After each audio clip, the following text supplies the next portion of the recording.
to the next ADR chat. Today, I've got somebody with me who is really taking the year of sustainability to hand, and she's doing something that's sustainable in the world of fashion. So I'd like you to welcome with me, Nadia Al Shimmari. Thank you. Hi. So Nadia has a company in Abu Dhabi called Hello and Goodbuy, and we're going to find out a little bit more about it. So tell us a little bit more about Hello and Goodbuy first, Nadia. Well, I'm gonna start with how it started. Okay, perfect. Being from Denmark, sustainability, secondhand, vintage, red frost stores, all this is a part of growing up in Denmark. Like, you cannot go out in the summer and not see a flea market or someone putting a rack outside and it's like, oh, okay, just transfer the money, take what you want. And I miss that. Like, I was like, oh, why is that not here? And I was like, okay, well, then I do it. So that is how it started. And Hello and Goodbye is about giving clothes a second chance at happiness. It's a little corny, I know, but I love it. I love it. I love it too. But you know, we all have that in our wardrobe that we are like, I like it, I don't love it, but I don't want to just discharge it. So that's where Hello and Goodbye comes in. We will help that piece of item or clothing or whatever it is to find a new loving home. Okay, and so how do you do that? So people reach out to me through either Facebook or Instagram, and they say, I've done a massive wardrobe clear out, help me here. And I say, oh, great. Congratulations on the first step on actually loving your wardrobe. And then I send a message saying we do three things. We accept donations, and when people donate to us, we donate the profit to Red Crescent, or if they have a specific cause at heart, like the white helmets or for animals, we try to adhere to that. And then they can get store credit as well. So they get X amount of dirhams for what they are selling to us, and then they can buy new stuff from us to keep the economy circular. Last option that we are not doing that much at the moment is cash. We do that when we are out of certain sizes, or we need to add inventory in that specific size, because we want to move away from the cash and keep it at store credit, so that people become more used to buying pre-loved. So it's like, oh, I need a dress for an event. Oh yes, I have store credit. I will go and see if Hello and Goodbye has that item. I like it. Okay, so basically you're trying to be a retail outlet, but without the wastage. Yes. Yeah, that's a very good way to put it. You're a no waste shop, basically, right? We are really trying to save all the clothes from the landfills, because we have to change. There's a lot, actually. And so, okay, so that's interesting. So why did you why fashion? You know, we're in this year is the year of sustainability, yes, for the UAE. And there's people doing lots and lots of different things, from recycling to, well, we're talking plastics and bottles and things like that. So why fashion for you?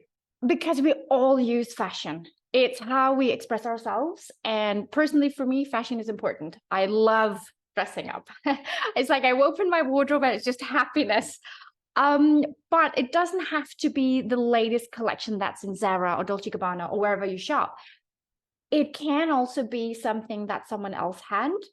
This is a pre-loved t-shirt. Beautiful. Thank you. It's a Caroline Herrera. I paid 200 dirhams for it. Wow, and I'm sure the person who bought it paid a lot more than that. Exactly, and that's what secondhand is about. I mean, finding those items that you'll truly love. And this is a color, personally, I would never wear it, especially not with the price tag that it originally comes with. But when it's pre-loved, you pay a fraction of the price, and you can take some chances and risk, and you can always donate it back or sell it back or give it to a friend, and you won't feel like, oh, I wasted so much money on this item. So it's a way to think fashion differently. And also because the fashion industry is a major sinner in in today's world. So I combine two passions of mine. I am also very much about zero waste living in general, not just fashion. So it's like, okay, how do we take these two things and make it into something brilliant? Hence Hello and Goodbye. And I love it. And I love the name, actually. Hello and goodbye. And it is a goodbye. It is, yeah. And so, and I was looking, so you are based on, at the moment, you're based on Instagram and on Facebook, right? That's correct, yes. So I was having a look on your Instagram page, and I noticed that there was items, like you just mentioned, actually, but I noticed there was items from Armani, Ralph Lauren, and then H&M. Yeah. So there's budget. There's everybody's budget is on there, right? So the luxury market is beyond full in the UAE. And it was very important for me that Hello and Goodbye caters to what every woman has in her closet. And I guarantee you, we all have something from H&M. And like, so it was just important that everyone felt like they could actually shop at Hello and Goodbye, and they can even come and get the higher end brands at very good prices as well. So I'm trying to make Pre-Loved as accessible for everyone, and not just like luxury closet. Most people can't afford that. Hello and Goodbye, we can. Yeah. And so are you only covering Abu Dhabi right now? No, we deliver to all Emirates. We do have clients in Al Ain, Abu Dhabi, the city, Dubai, and I've had my first customer in Sharjah recently. Wow. Okay. Yeah, so we're branching out, but we deliver to everywhere. Clothes, I pick that up myself. As for now, it's Abu Dhabi and Dubai. But if someone from Sharjah is listening and wants to make an assessment, I'll happily come. It's worth it. Yeah, oh, yes, it definitely. You have a day in Sharjah. I eat lunch in Dubai once a week. Well, this is it. You could, yeah, I suppose with this kind of thing, all of this is all kind of promoting what you do. And if people don't know about it, it becomes very difficult, because I know that before I'd met you, I'd emptied out my closet and I'd actually just given it to Red Crescent downstairs, because I didn't have the time, or frankly, the patience, which I presume you have to do this, because I think all of us here have sold clothes or sold toys or whatever it is you've got too much of and you need to get rid of it. And I think I've done it so many times, but the patience you need to deal with other people is quite immense sometimes. Yes. We don't need to go into that further. No, I found patience deep within I did not know I had. Let's just put it that way. So if you're giving clothes, be kind. Be kind. Thank you. So I'm interested in, like, you kind of talked about how this came about and your background sort of in Denmark, which we'll get back into, because I loved Denmark. Like, I went last year. Oh, okay. So we can get into that later. But for me, like, you started this as because of your background, but also you noticed that it wasn't really happening here as much, and you wanted to kind of make that more of a thing. But I've had lots of people on this podcast where we've talked about ideas and business propositions that you want to do. But what was your research behind it? What did you find in terms of, like, wastage in terms of women's clothing or men's clothing? I've been circling around this, doing a pre-loved clothing store for years. I've been in the UAE for 6 years, and I arrived and I was like, this is missing. We must do it. But things take time. And 5 years ago, it was not the right time. COVID came and changed a lot of things, some things for the better.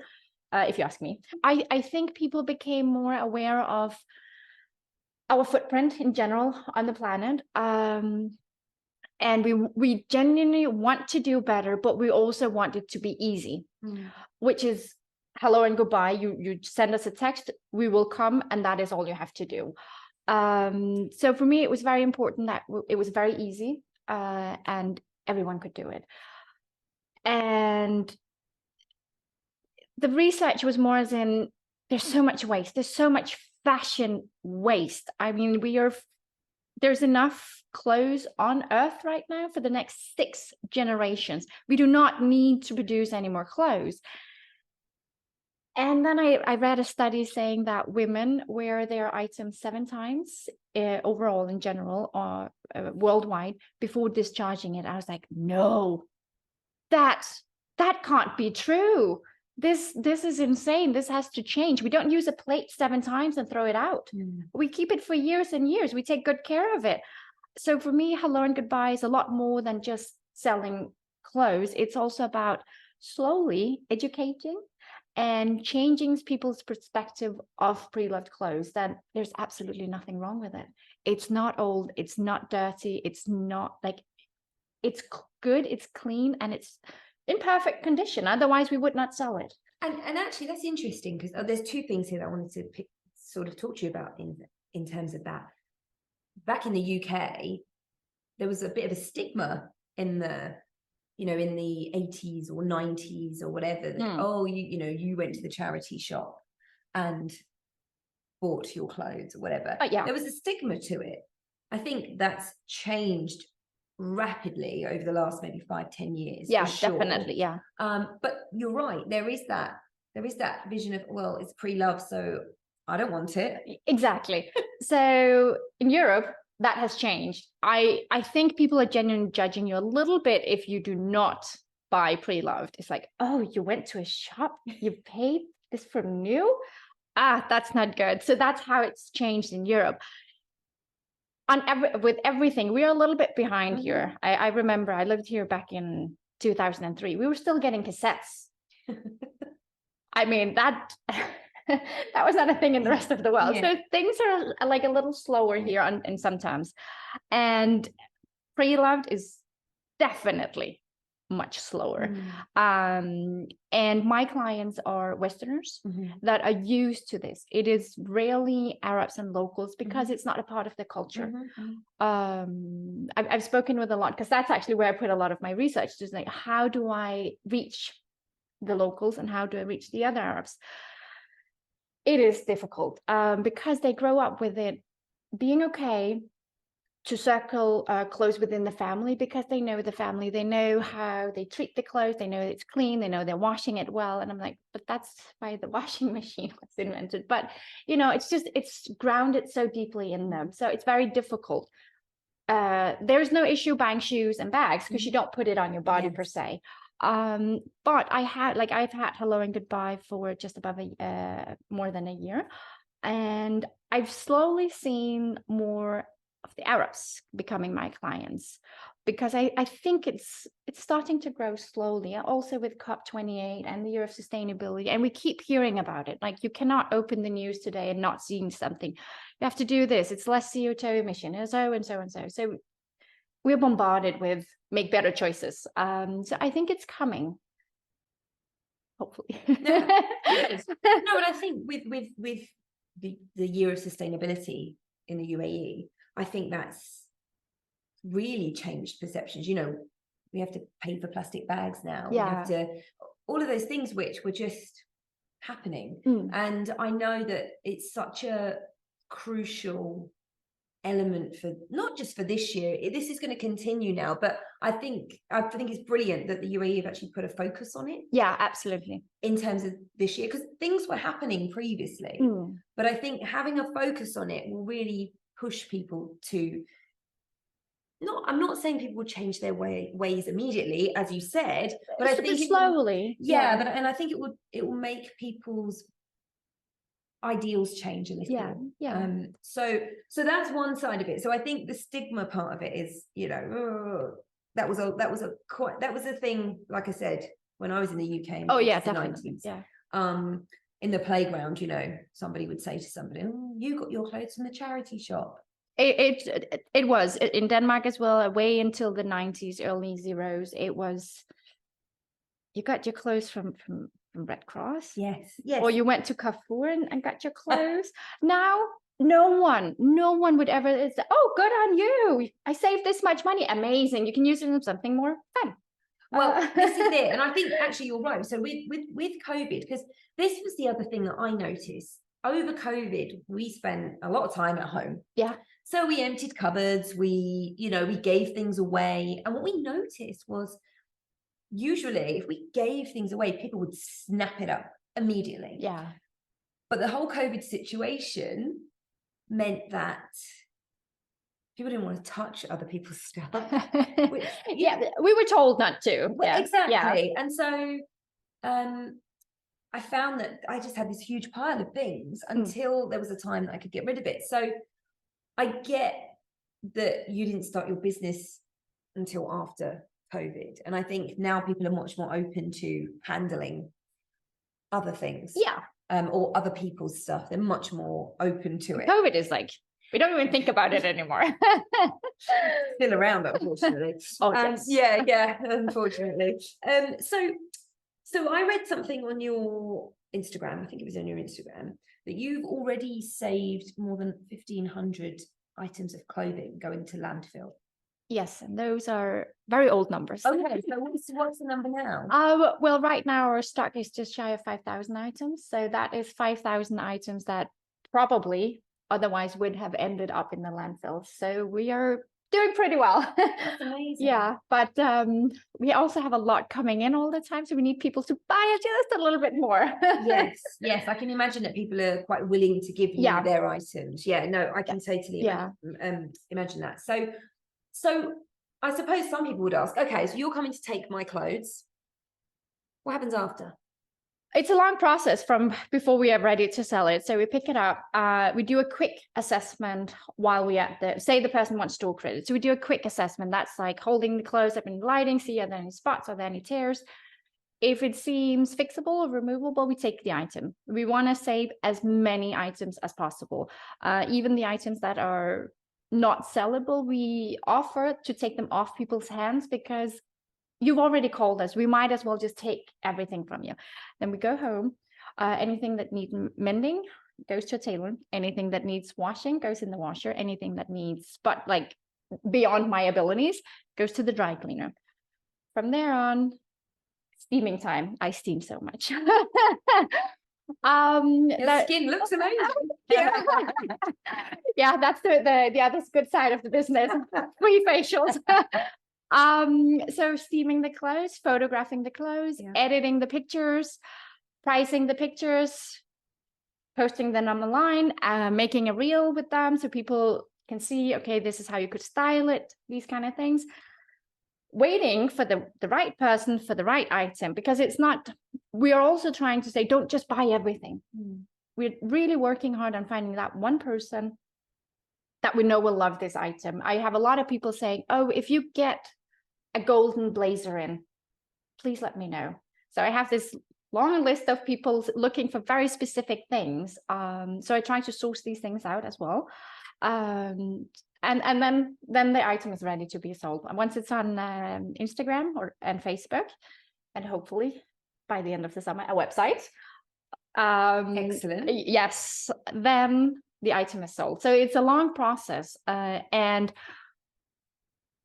I've had items stored away for a year. And then all of a sudden we find the right person and they're like, I'll take that one. So items can be in our inventory for a day, basically, or a whole year. So inventory growth. Yeah, and that's, I mean, I didn't realize that you mended things and washed them, and I mean, I suppose you have to, right? Because you're selling it to somebody else. Yeah, so as I said, we're trying to really remove that stigma and the taboo that pre-loved secondhand, it's not 100% clean. Not everything is washed. It's important for me to say not everything is washed. If it visibly has something on it, or it just looks like it needs a wash, then it's washed.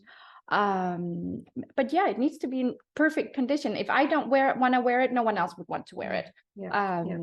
So, and like sometimes you also get in things that are, it's just too old. It's been loved for too long.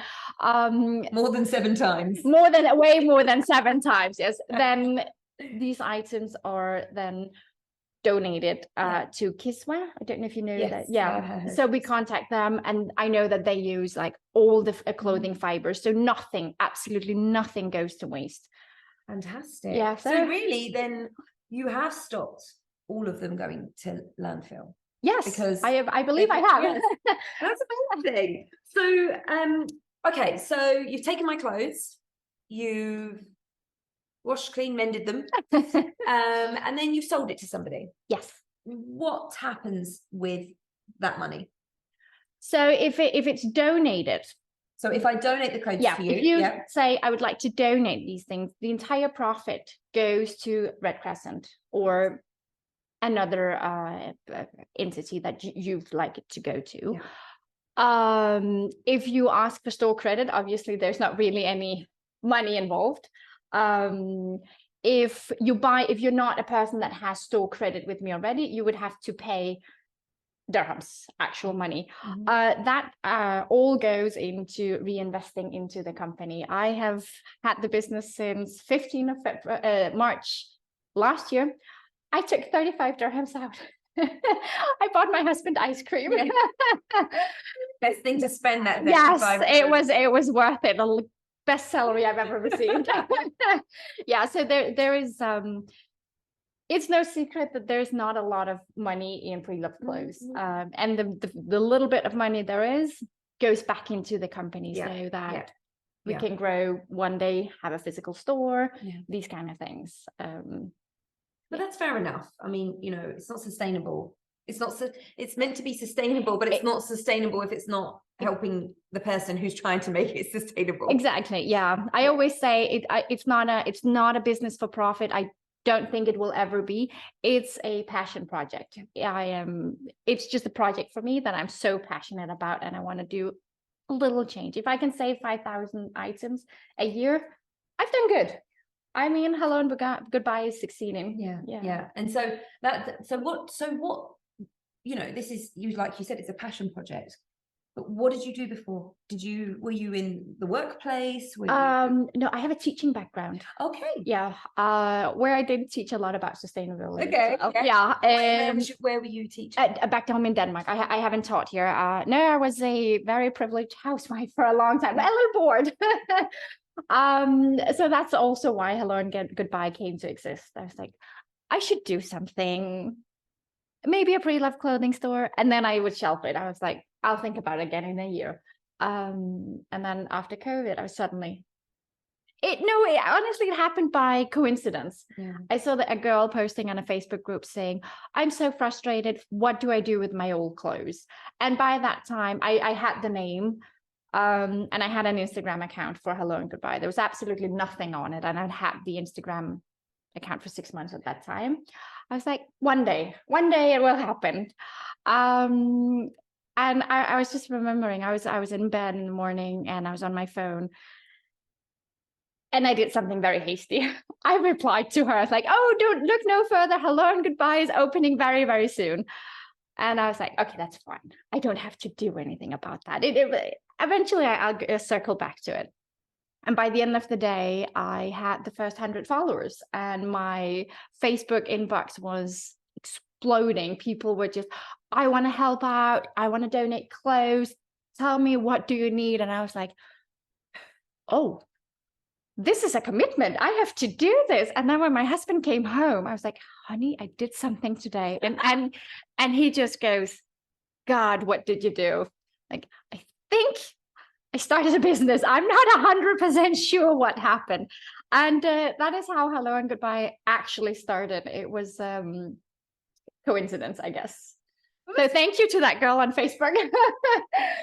Brilliant. I mean, that's sometimes how the biggest businesses start. Yeah. Because there's a need for it. Yeah. And there clearly was. So tell me a little bit about, so you've been here 6 years. Yes. In Abu Dhabi the whole time? No, a year and a half in Dubai. Okay. So, and you said you taught before in Denmark. What did you teach? Danish language, biology, social studies are my majors, but I've taught absolutely everything. I worked with the Red Cross schools. So and what ages was that? Anything from 6 to 18 as well. That was a challenge. It was absolutely amazing. My best years of teaching. Tough. Refugees comes with a lot of sad stories quite often, and you cannot react when they say this happened. It's like, and I just want to tuck them all into my heart and protect them forever, but I can't do that. I did though. So when I was in Red Crescent or Red Cross, you get a class. You get my students were from 11 till 15, and I'm the only teacher in there, and I have to teach them absolutely everything, not just school subjects. It's about life in Denmark. How do you go to the grocery store? What do you say if you have to go to the doctor? And some of these kids have never set foot in an institution. Some of them came just from school. So it was challenging in the way that I had to include everyone in my class, and some of them didn't even know how to hold a pencil, basically. But where were they from? A lot of them were Syrians. Okay. Some were Kurds, Afghanistan, Pakistan, Kurdistan, Iraqis, a few from Sudan as well, Somalia and Sudan, wherever there's a war. Ukraine. We got a lot of Ukrainians all of a sudden, a few Russians as well. So yeah, all over, and that also makes a challenge because there's no common language. So that's my background. Oh my God, you're probably one of the best teachers, because you've just told me that story and I'm just like this. And you are so like bubbly, if that makes sense, because you're, like you just said, you can't react to their story. You just sit, nod and say, oh, I'm sorry. But deep inside, I was bawling my eyes out. I was like, how are you still standing, child? How have you gone through this and you're still happy?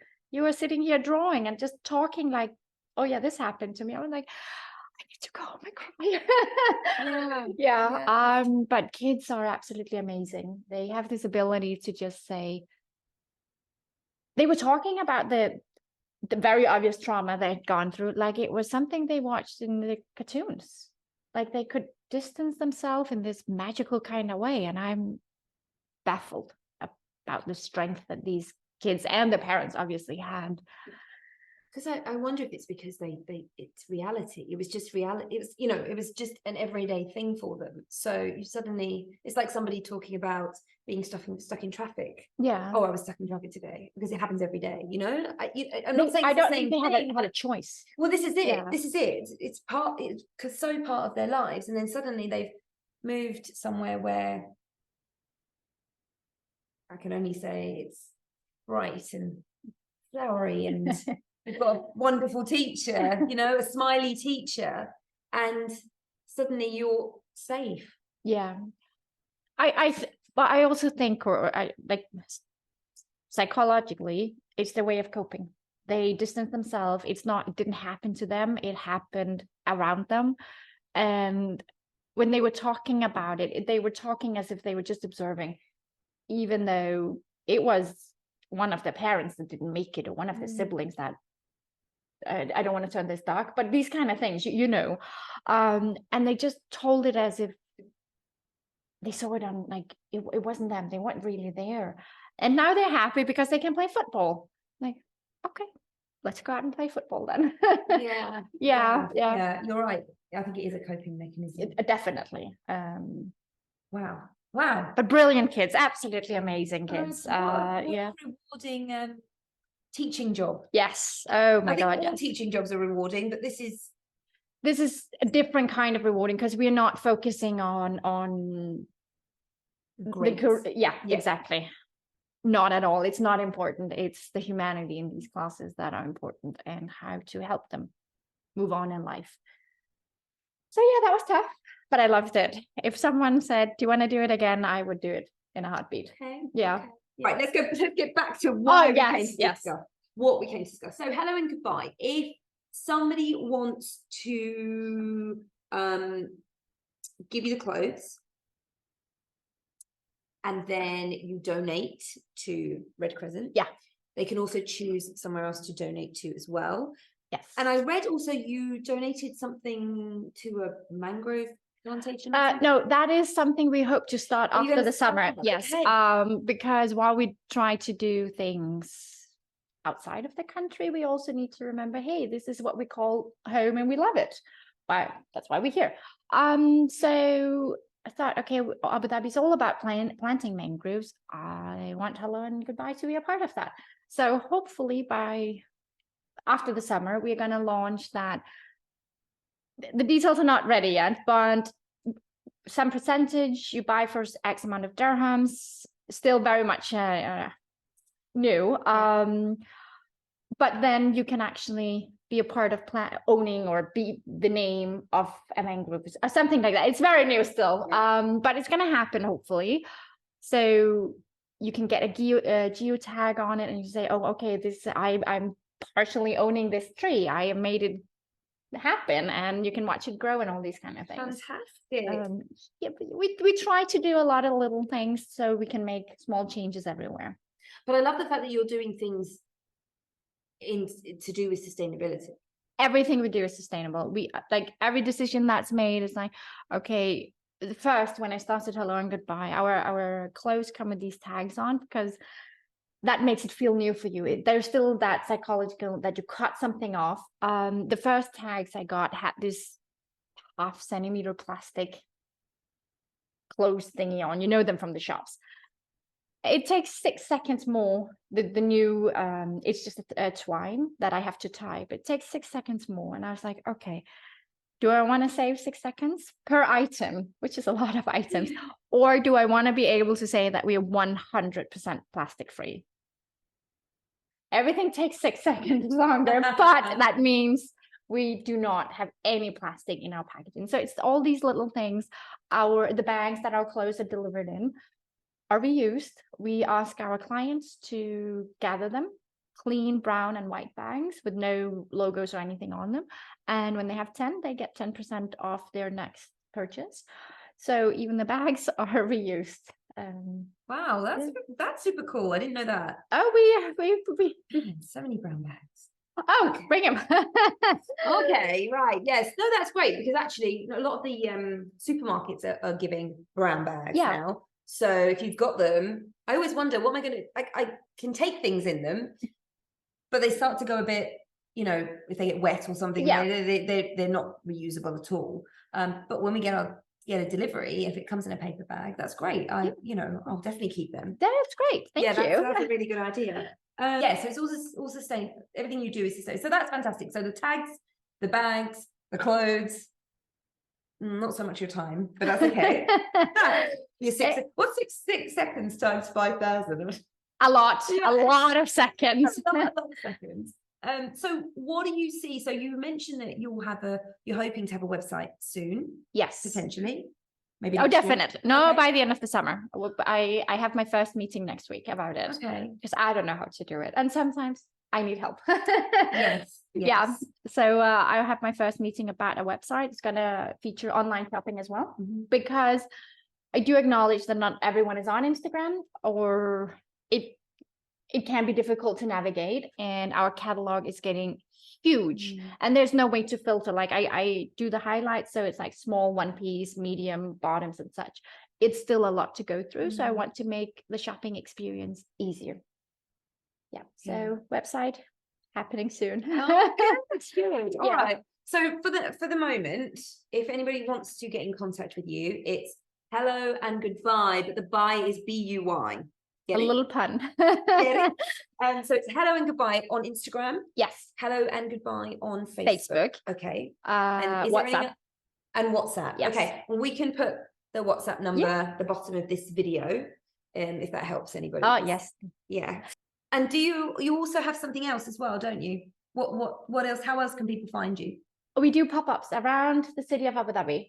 Okay. Yeah, we had our first one in Al Khalam and Mamsha, and we are aiming to have once a month throughout the entire year. We are looking into different locations. So if anyone is a cafe owner where it's like good parking, bathrooms, and bright light, contact me, because we want to do collaborations and have a pop-up every now and then. We're going to have locations on Reem Island, Abu Dhabi Island, Saadiyat, and so because some people might not want to drive for it, so we want to cater so everyone can come and shop pre-loved. Fantastic. So once a month that'll be? Once a month, yes. And could people bring their clothes there, or would you like things beforehand? No, that is going to maybe down the line, but for the beginning, because I bring a lot of clothes and I need to bring everything home as well. Yes. So for assessments, that's contact me and I'll come as quick as I can. Oh, the smiley face at your door. Okay, brilliant. Well, Hello and Goodbye on your socials. Look out for their pop-ups as well. And if you follow them on Instagram, you will be able to find out where the pop-ups are, right? Yes, absolutely. All right. And the website's coming soon too. And so, Nadia, thank you so, so much. Thank you. It's such an awesome, awesome concept. And I'm hoping, like I said, with the year of sustainability and COP and everything else that's happening, that, you know, you grow and it becomes an even bigger thing. Thank you so much. No worries. And we'll see you on the next ADR chat. Bye. Bye.